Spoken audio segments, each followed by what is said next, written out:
अगर देखा जाए तो हमारे सबसे अगर नजदीक कोई ऑब्जेक्ट ब्रह्मांड में मौजूद हैं तो हमारे पृथ्वी का नेचुरल सैटेलाइट चंद्रमा है। इसलिए नजदीक होने की वजह से वैज्ञानिक जांच करके चांद के बारे में जानना चाहते हैं। भारत ने साल 2009 में चंद्रयान 1 के जरिए चांद की धरती पर जाने के बाद पानी खोज निकाला था कि किसी भी ऑब्जेक्ट पर अगर पानी खोज लिया जाता है तो वैज्ञानिकों के भी दिलचस्पी ऑब्जेक्ट को लेकर बढ़ जाती है।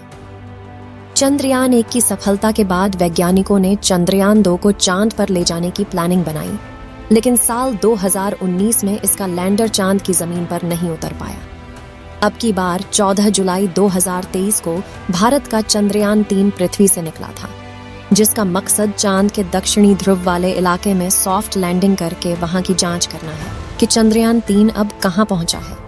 उसका रॉकेट तो पहले ही दिन अलग हो गया था, तब यह इतना ज्यादा रफ्तार में कैसे आगे बढ़ रहा है और उसकी स्पीड को इसरो कंट्रोल कैसे कर रहा है। आखिर उसके अंदर कितना फ्यूल है और वह चांद पर कब तक पहुंच जाएगा। चांद पर जाने के बाद भारत के वैज्ञानिकों को क्या भेजने वाला है। तो दोस्तों, इस वीडियो रिपोर्ट में सभी बातों का खुलासा करने वाले हैं। दोस्तों, जब कोई अंतरिक्ष यान पृथ्वी से निकलकर किसी दूसरी दुनिया की ओर अपना रास्ता तय करता है तो वह सीधा अपने लक्ष्य तक नहीं जा सकता, इसलिए पहले वो अंडाकार कक्षा में पृथ्वी की परिक्रमा करता है। इस प्रकार 5 राउंड काटकर पृथ्वी से धीरे धीरे दूर चला जाता है। चंद्रयान 3 के साथ भी ऐसा ही किया गया है। चंद्रयान 3 पृथ्वी के चारों ओर अंडाकार राउंड काटता हुआ चंद्रमा के नजदीक जा रहा है। करीब 6 राउंड काटकर यह पृथ्वी की कक्षा से बाहर निकल जाएगा। अभी हाल फिलहाल में इसरो की ताजा जानकारी के मुताबिक चंद्रयान 3 पृथ्वी के अंतिम राउंड में पहुंच चुका है, यानी कि पृथ्वी के चारों ओर यह लास्ट राउंड काटकर सीधा चांद के रास्ते पर निकल पड़ेगा। चंद्रयान करीब 31 जुलाई को पृथ्वी और चांद के चारों ओर इन सारे चक्करों को पूरा कर लेगा। कि चंद्रयान 3 को चांद पर भेजने के लिए बनाया गया है, तो फिर इसे पृथ्वी के चारों ओर क्यों घुमाया जा रहा है, सीधे चांद पर क्यों नहीं भेज दिया जा रहा। दोस्तों, इसका सीधा सा जवाब है कि चंद्रयान 3 को पृथ्वी के गुरुत्वाकर्षण बल से निकालना बहुत जरूरी है। इसके लिए इसरो खास तरीके का उपयोग करता है, यानी चंद्रयान 3 का पृथ्वी के चारों ओर परिक्रमा करने का चक्कर धीरे धीरे बढ़ता जाएगा और एक चक्कर ऐसा होगा जिसमें चंद्रयान 3 पृथ्वी से काफी दूर और चंद्रमा के नजदीक होगा। इसमें कई सारे भयानक एक्सपीरियंस का सामना करना पड़ता है। इसके लिए थोड़ा और इस मुद्दे को गहराई से जानने की कोशिश करते हैं। आपने पूरी प्रक्रिया तो समझ लिया, लेकिन आप ये सब नहीं जान पाए होंगे कि चंद्रयान 3 तो अभी अंतरिक्ष में है, पर इसरो इसकी कक्षा को बदल लेगा कैसे।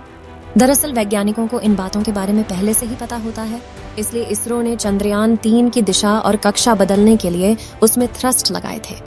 इन थ्रस्टों को चालू करके इसरो चंद्रयान 3 की दिशा और गति को नियंत्रित कर सकता है। एक दिन ऐसा होगा जब चंद्रयान 3 पृथ्वी से 1 लाख किलोमीटर दूर चला जाएगा और फिर आपको यह रास्ता दिख रहा है। चंद्रमा और पृथ्वी के बीच के इस रास्ते पर चंद्रयान मुसाफिर चल पड़ेगा।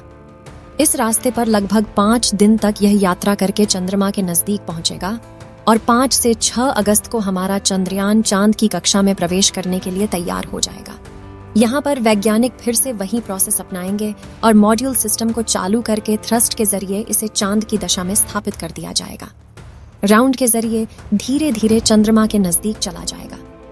17 अगस्त की तारीख को पेलोड लैंडर और रोवर मॉड्यूल से अलग हो जाएंगे और फिर लैंडर और रोवर चांद के अंडाकार कक्षा में आगे आने के बाद वैज्ञानिकों का काम इसकी गति को धीमा करना होगा। इसके लिए चंद्रयान 3 में लगे हुए थ्रस्ट को इसकी गति के उल्टी दिशा में चलाया जाएगा और 23 अगस्त को वह दिन आएगा जब यह चंद्रयान मुसाफिर चांद की सतह पर सफलतापूर्वक उतर जाएगा। लैंडर और रोवर को पहले से कहीं ज्यादा मजबूत बनाया गया है, जिसमें चंद्रयान 2 जैसी किसी भी गलती के बारे में बचा जा सके। और तो आपको पता है कि भारत में इससे पहले 2 चंद्रयान चांद पर भेजे जा चुके हैं। यह तीसरा मुसाफिर है। चांद पर ध्रुवीय इलाकों में शोध करने के लिए गया है। लैंडर के अंदर से रोवर निकलकर चांद के उस गड्ढे वाली जमीन के ऊपर चलेगा और वहां से कई बड़े बड़े खुलासे करने वाला है और पूरी दुनिया की बेस्ट एजेंसियों की नजर है।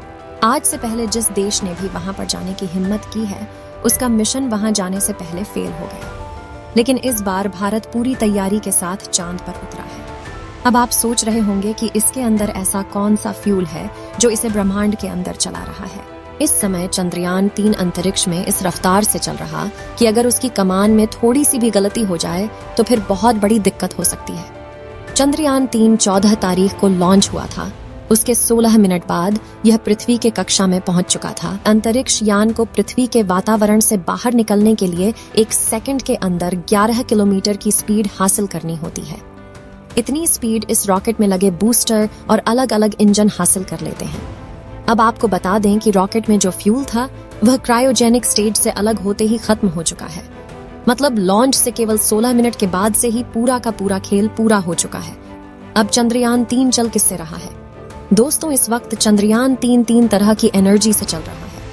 एक तो उसके अंदर फ्यूल भरा हुआ है, दूसरा सोलर एनर्जी और तीसरा बैटरी। फ्यूल की बात करें तो यहाँ पेट्रोल या डीजल का इस्तेमाल नहीं होता। इसमें एविएशन कैरोसिन का इस्तेमाल होता है जो हवाई जहाज में इस्तेमाल होता है। बल्कि चंद्रयान 3 में भी सैटेलाइट में यूज होने वाला ब्रॉडबैंड हाइड्रोसील होता है। इसको जलाने के लिए नाइट्रोजन ऑक्साइड का इस्तेमाल किया जाता है। और जब पृथ्वी से 1 लाख किलोमीटर दूर चला जाएगा, चांद और पृथ्वी के बीच के सीधे रास्ते पर चलना शुरू कर देगा। और इसी दौरान इसकी स्पीड, जिसे वैज्ञानिक बस्ती के तौर पर जानते हैं, 40,320 किलोमीटर प्रति घंटा से भी ज्यादा होनी चाहिए। क्योंकि धरती की कक्षा से बाहर जाने के लिए ये बेहद जरूरी है। तो हमारी धरती चंद्रयान 3 को वापस अपनी ओर खींच लेगी और ये मिशन बर्बाद हो सकता है। जब इसरो वैज्ञानिक इसके इंजन को फिर से चालू करेंगे तो इसके प्रोपल्शन मॉड्यूल में 2 बड़े इंजन टैंक लगे हुए हैं जिनको जलाने से ऊर्जा मिल रही है। इसरो के वैज्ञानिक उस दिन का इंतजार कर रहे हैं जिस दिन चंद्रयान 3 और चंद्रमा अंतरिक्ष में एक लाइन में अंदर आ जाए। एक लाइन में आने के बाद इसे पृथ्वी की कक्षा से निकालकर चांद के रास्ते रवाना कर दिया जाएगा। और फिर 17 अगस्त के आसपास इसरो के वैज्ञानिक कोशिश करेंगे कि चंद्रयान 3 की कक्षा को पकड़ लिया जाए। नहीं तो 40,320 किलोमीटर प्रति घंटे की रफ्तार से चंद्रमा को छोड़कर ये आगे निकल सकता है। और अगर ऐसा हुआ तो सब कुछ बेकार हो सकता है। इसलिए यहाँ पर कदम कदम पर वैज्ञानिकों को सावधानी रखनी होगी।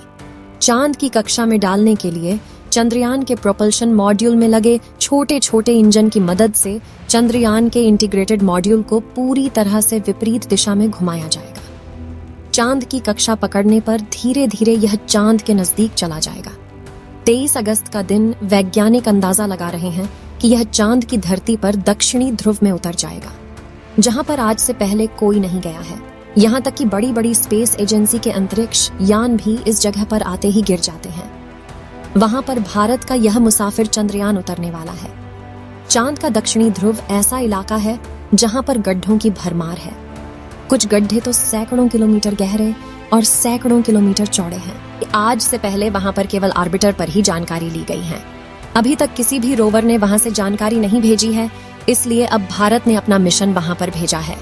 और जब वहां पर उतरेगा तो वहां पर मौजूद नई नई चीजों के बारे में पता चलेगा। हो सकता है चांद के इस भाग में आम इंसान के फ्यूचर में काम आने वाली कोई बड़ी एनर्जी सोर्स के बारे में पता लग सके, जो आज पेट्रोल और डीजल बहुत बड़ी जरूरत बन चुके हैं। अगर वहां तीसरा एनर्जी सोर्स मिल जाए तो इसकी कमी को पूरा किया जा सकता। चलिए दोस्तों, इस वीडियो को यहीं पर खत्म करते हैं। इस वीडियो को एक लाइक जरूर करें और अपने मित्रों तक इस वीडियो को शेयर करें ताकि उन्हें भी जानकारी मिल सके। और अपने भरोसेमंद चैनल को सब्सक्राइब जरूर करें और बेल आइकन को ऑल पर सिलेक्ट करना बिल्कुल ना भूलें। मिलते हैं किसी और नॉलेजेबल वीडियो के साथ। वीडियो को अंत तक देखने के लिए धन्यवाद।